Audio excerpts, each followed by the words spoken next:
ದೊಡ್ಡ ದೊಡ್ಡ ಭಾಷಣವನ್ನ ಮಾಡ್ತಾರೆ, ಬೇರೆ ಬೇರೆ ವೇದಿಕೆಯಲ್ಲಿ ಹೆಣ್ಣಂದ್ರೆ ನಾನು ಗೌರವವನ್ನ ಕೊಡ್ತೀನಿ. ಸಾಕಷ್ಟು ಸಿನಿಮಾಗಳು, ಅವರ ಸಿನಿಮಾಗಳಲ್ಲೂ ಸಹ ಹೆಣ್ಣಿಗೆ ಒಂದು ಒಳ್ಳೆ ವ್ಯಾಲ್ಯೂ ಕೊಟ್ಟಿದ್ದಾರೆ. ಸೊ ನಾವು ಅವ್ರ ಫ್ಯಾನ್, ಬಟ್ ಅವರು ಮಾತಾಡೋ ರೀತಿ ನೋಡಿದ್ರೆ ನಮ್ಗೆ ತುಂಬಾ ಬೇಜಾರಾಗ್ತಾ ಇದೆ. ಈಗ 3 days ಲಿಂದ ನಮ್ಗೆ ತುಂಬಾ ಹರ್ಟ್ ಆಗ್ತಾ ಇದೆ. ಏನು ಮಹಿಳೆಯರಿಗೆ ರೆಸ್ಪೆಕ್ಟ್ ಕೊಡ್ತಾ ಇಲ್ವಲ್ಲ, ಯಾಕೆ ಈ ರೀತಿ? ಅವ್ರು ಬದಲಾವಣೆ ಆಗ್ಬೇಕು. ಉದಯೋನ್ಮುಖ ಒಳ್ಳೆ ನಟರು. ಸೊ ತಂದೆ ಕಾಲದಿಂದಾನು ಇತಿಹಾಸದಲ್ಲಿದ್ದಾರೆ. ಫಿಲಂ ಇಂಡಸ್ಟ್ರಿಯಲ್ಲಿ ತಗೊಂಡ್ರೆ ತೂಗುದೀಪ ಶ್ರೀನಿವಾಸ್ ಅವರು ಇದ್ದಾರೆ. ಅವ್ರ ಮೂಲಕನೇ ಬಂದಿರೋದು ದರ್ಶನ್. ಅವ್ರ ಹೆಸರು ಎಷ್ಟು ಜನಕ್ಕೆ ಇಟ್ಟಿಲ್ಲ, ದರ್ಶನ್ ಅವ್ರ ಹೆಸರು ಎಷ್ಟು ಜನಕ್ಕೆ ಇಟ್ಟಿಲ್ಲ. ಈಗ ಮನೆಯಲ್ಲಿ ಮಕ್ಳಿರೋರು ಕೂಡ ಅವ್ರನ್ನೇ ಫಾಲೋ ಮಾಡ್ತಾರೆ, ಅವ್ರ ತರ ಹೇರ್ ಸ್ಟೈಲ್ ಮಾಡ್ತಾರೆ, ಅವ್ರ ತರ ಸ್ಟೈಲ್ ಮಾಡ್ತಾರೆ. ಇವ್ರನ್ನ ನೋಡಿ ಕಲಿಯೋದು ಮಕ್ಳಿಗೆ ಎಷ್ಟು ಮಟ್ಟಕ್ಕೆ ಒಳ್ಳೇದು ಮೇಡಮ್.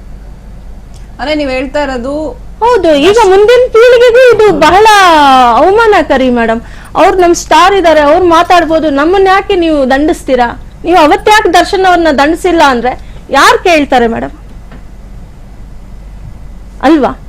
ಇಂದಿನ ಮಕ್ಳೇ ನಾಳೆ ಪ್ರಜೆಗಳು, ದೊಡ್ಡವ್ರು ಹಾಕ್ತಾರೆ, ಮುಂದಿನ ಸ್ಟೇಜ್ ಹೋಗ್ತಾರೆ, ನಾಳೆ ದರ್ಶನ್ ತರಾನೇ ಆಗ್ಬೋದು. ಸೊ ಮತ್ತೆ ನಮ್ಗೇನ್ ಬಂತು ಭಾಗ್ಯ? ಅದೇ ತರಾನೇ ಹೋಗ್ತಾನೆ ಇರ್ಬೇಕು ಅಂದ್ರೆ ಪ್ಲಸ್ ಪ್ಲಸ್ ಆಗ್ಬೇಕು ಹೊರತು ಮೈನಸ್ ಅಲ್ಲಿ ಪ್ಲಸ್ ಹುಡುಕ್ಬಾರ್ದಲ್ವಾ ಮೇಡಮ್? ಆಕ್ಚುಲಿ ಒಂದಿದೆ, ನೀವ್ ಇವತ್ತು ಕಂಪ್ಲೇಂಟ್ ಕೊಟ್ರೆ, ಸೊ ಈ ಹಿಂದೆ ಹೇಳಿದ್ರು ಅವರು, ನೀವ್ ಹೇಳಿದ್ರೆ ಬೆಡ್ರೂಮ್ ಅಲ್ಲಿ ಒಂದು ಹುಡುಗಿ, ಅದೊಂದು ಕಾಂಟ್ರವರ್ಸಿ ಸ್ಟೇಟ್ಮೆಂಟ್ ಕೊಟ್ರು. ರೀಸೆಂಟ್ ಆಗಿ ಶ್ರೀರಂಗಪಟ್ಟಣದಲ್ಲಿ ಅವಳು ಇನ್ನೊಬ್ಳು, ಅದೆಲ್ಲ ಒಂದು ಕಾಂಟ್ರವರ್ಸಿ. ಅವತ್ತೇ ದೂರ ದಾಖಲಿಸ್ಬೇಕಿತ್ತು ನೀವು ಮೇಡಮ್. ನಮ್ಮಲ್ಲಿ ನಾವು ಒಬ್ರೇ ಇಬ್ರು ಮಾಡುವಂತ ಇದಿಲ್ಲ, ನಮ್ಮಲ್ಲಿ ಒಗ್ಗಟ್ಟು ಬೇಕಲ್ವಾ? ಆಲ್ರೆಡಿ ನಾವೆಲ್ಲಾದ್ರೂ ತಯಾರಿ ಮಾಡ್ಕೊಂತ ಇದ್ವಿ. ಎಲ್ಲಾ ಸಂಘಟನೆಗಳಿಗೂ ನಾವು ಮಾತಾಡಿ ನಮಗೂ ನಾವೆಲ್ಲ ಸುಮಾರು ಬೆಳಗ್ಗೆ ಬಂದು ನಾವು ಒಂದು 50 ರಿಂದ 60 ಜನ ಸೇರಿದ್ವಿ ಮೇಡಮ್. ಪುಟ್ಟನಹಳ್ಳಿ ಪೊಲೀಸ್ ಠಾಣೆನಲ್ಲಿ. ಸೊ ಹೀಗಾಗಿ ನಾವೆಲ್ಲ ಒಂದಾಗಿ ಸೇರಿ ಇವತ್ತು ಬರೀ ಅಷ್ಟಕ್ಕೆ ನಿಲ್ಲಲ್ಲ ಮೇಡಮ್. ನಮ್ಮ ಪುನೀತ್ ಸರ್ ಅವರು, ಸಾರಿ ನಮ್ಮ ದರ್ಶನ್ ಸರ್ ಅವರು, ಮಹಿಳೆಯರು ಇಷ್ಟೆಲ್ಲ ಹೋರಾಟ ಮಾಡೋದು ಏನು ಬೇಕಾಗಿಲ್ಲ. ನಾವು ಅವ್ರಿಗೆ ಅಭಿಮಾನಿ ಇದೆ, ನಾವು ದರ್ಶನ್ ಅವ್ರಿಗೆ ಅಭಿಮಾನಿ ಇದೆ. ಅವ್ರು ಬಂದು ಮಹಿಳೆಯರಿಗೆ ಕ್ಷಮೆ ಕೇಳಿದ್ರೆ ಇದೆಲ್ಲಿಗೂ ಹೋಗೋದಿಲ್ಲ. ಏನಂತ ದೂರ ದಾಖಲಿಸಿದಿರಾ ನೀವು ಅವ್ರ ಮೇಲೆ? ಎಷ್ಟು ಈ ತರ ಈಗ ಒಂದೊಂದು ಕೇಸ್ ಇದೆ, ಒಂದೊಂದು ರೀಸನ್ ಇದೆ ದೂರ ದಾಖಲಿಸೋಕೆ. ಎಷ್ಟು ರೀಸನ್ ಕೊಟ್ಟು ನೀವು ದೂರನ್ನ ದಾಖಲಿಸಿದಿರಾ ಮೇಡಮ್? ಇದೇನಾಗಿದೆ ಅಂದ್ರೆ ನಿನ್ನೆ February 17 ಅಲ್ಲಿ ಮಾತಾಡಿರೋದು ಇದು. ಸೊ ಇಷ್ಟು ದಿನ ಆಗಿದ್ದು ಬರೀ ವಾಟ್ಸಪ್ ಅಲ್ಲಿ ಮಾತ್ರ ವೈರಲ್. ಇದು ಬಂದು ಸ್ಟೇಜ್ ಮೇಲೆ ಮಾತಾಡಿರುವಂತ ಮಾತುಗಳಿವು.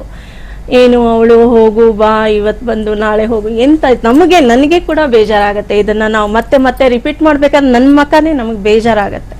ಸೊ ನಾವು ನಿಮ್ಗೆ ಹೇಗೆ ಹೇಳಿ? ಬರೀ ಅಷ್ಟೇ ಅಲ್ಲ, ಬೇರೆ ಎಲ್ಲ ಮಾತುಗಳು ಬಂದಿದ್ದಾವೆ. ಇವಾಗ ಅವ್ರ ಫ್ಯಾನ್ಸ್ ಮೇಡಮ್ ತುಂಬಾ ಜನ ಇದ್ದಾರೆ. ಅವ್ರ ಮನೆಗೆ ಹೋಗಿ ರಾಖಿನೂ ಕಟ್ತಾರೆ ಹೆಣ್ಮಕ್ಳು. ಅದರದ್ದು ಮರ್ಯಾದನ್ನು ಇಟ್ಕೊಂಡಿಲ್ಲ ಅವರು. ಒಂದು ಹೆಣ್ಣಾಗಿ ಹೆಣ್ಣಿಂದಾನೇ ಅವರು ಮುಂದೆ ಬಂದಿದ್ದಾರೆ, ಅವ್ರ ತಾಯಿಯಿಂದಾನೆ. ಇವತ್ತು ಹೆಣ್ಣಿಗೆ ಬೆಲೆ ಇಲ್ಲ, ಅವ್ರು ಅದನ್ನು ನೋಡಿಲ್ಲ. ಏನಾದರೂ ಬೇಗ ಹೇಳ್ಬಿಡ್ತಾರೆ ಅವರು ಟಕ್ ಅಂತ. ಯಾರಿಗೆ ಬೇಜಾರಾಗುತ್ತೆ ಯಾರಿಗೂ ಇಲ್ವೋ ಅದನ್ನು ನೋಡಲ್ಲ ಅವರು ಹೆಣ್ಮಕ್ಳ ಬಗ್ಗೆ. ಇವಾಗ ಅವ್ರ ಮನೆಗೂ ಹೆಣ್ಮಕ್ಳಿದ್ದಾರೆ ಇಲ್ವಾ? ಇವಾಗ ನಾವು ಇದ್ದೀವಿ, ಅವರು ಇದ್ದಾರೆ. ನನ್ಗೆ ಅವ್ರ ತಮ್ಮನ ತರ ಅನ್ನೋ ಮಗನ ತರ ಅನ್ನೋ ಗೊತ್ತಿಲ್ಲ, ಆದ್ರೇನು ನಾನು ಹೇಗೆ ಬೆಳೆಸಿದ್ದೀನಿ ಅವ್ರಿಗೆ ಅಂತ ಒಂದು ತಾಯಿ ಮೇಲೆ ಬರುತ್ತೆ ಅದು. ಇವತ್ತು ಜನ ನೋಡ್ತಾ ಇದ್ದಾರೆ, ಒಂದು ಹೆಣ್ಣು ಅಂದ್ರೆ ಅವ್ರ ತಾಯಿ ಮೇಲೆ ಬಂತು, ಅವ್ರ ತಂಗಿ ಮೇಲೆ ಬಂತು, ಅಕ್ಕ ಮೇಲೆ ಬಂತು, ಹೆಂಡತಿ ಮೇಲೆ ಬಂತು, ಎಲ್ಲರ ಮೇಲೆ ಬಂತು ಆ ಮಾತು. ಎಲ್ಲರೂ ಒಗ್ಗಟ್ಟೆ ತಾನೆ ನಾವು ಸಹಿಸ್ಕೊಂಡು ಬಂದಿದ್ದೀವಿ.